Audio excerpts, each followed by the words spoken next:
ములుగు జిల్లాలోని వెంకటాపూర్ మండలం పాలంపేట గ్రామంలో మహిళా సంఘాల ఆధ్వర్యంలో ఏర్పాటు చేసిన ఇందిరా మహిళా శక్తి క్వాంటీన్ను మంత్రి సీతక్క ప్రారంభించారు. అనంతరం మంత్రి మాట్లాడుతూ మహిళా సంఘాలు ఆర్థికంగా బలపడేందుకు ఇటువంటి కార్యక్రమాలు దోహదపడతాయని తెలిపారు. మహిళలకు ఉపాధి అవకాశాలు కల్పిస్తూ స్వయం సాధికారత సాధించేందుకు ప్రభుత్వం కట్టుబడి ఉందని ఆమె పేర్కొన్నారు.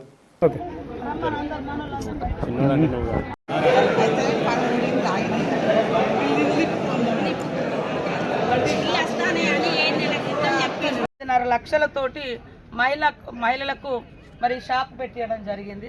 అందులో వాళ్ళు మనము 4.5 లక్షలు మన ప్రభుత్వం నుంచి బ్యాంక్ లింకేజ్ ద్వారా ఇప్పించడం జరిగింది.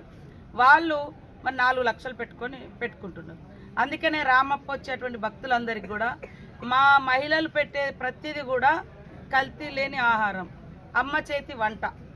మేము ఫస్ట్ ప్రయత్నం చేసిందే ఎక్కడెక్కడో తిని కల్తీ నూనె కల్తీ ఫుడ్ కాకుండా మా మహిళలకు కూడా అందరూ చెప్తున్నాం, మన ఇంట్లో మన పిల్లల కోసం ఎట్లయితే మంచిగా వండి పెట్టుకుంటామో ఆ రుచికరమైన ఆహారాన్ని ఇక్కడ షాపులలో కూడా ఇవ్వడం మూలంగా, హోటల్స్లలో మనం పెట్టుకునే బిజినెస్ల ద్వారా ఇవ్వడం మూలంగా వాళ్ళకు రుచి దొరుకుతుంది, ఆరోగ్యం ఉంటుంది, మీకు కూడా ఆదాయం వస్తుంది.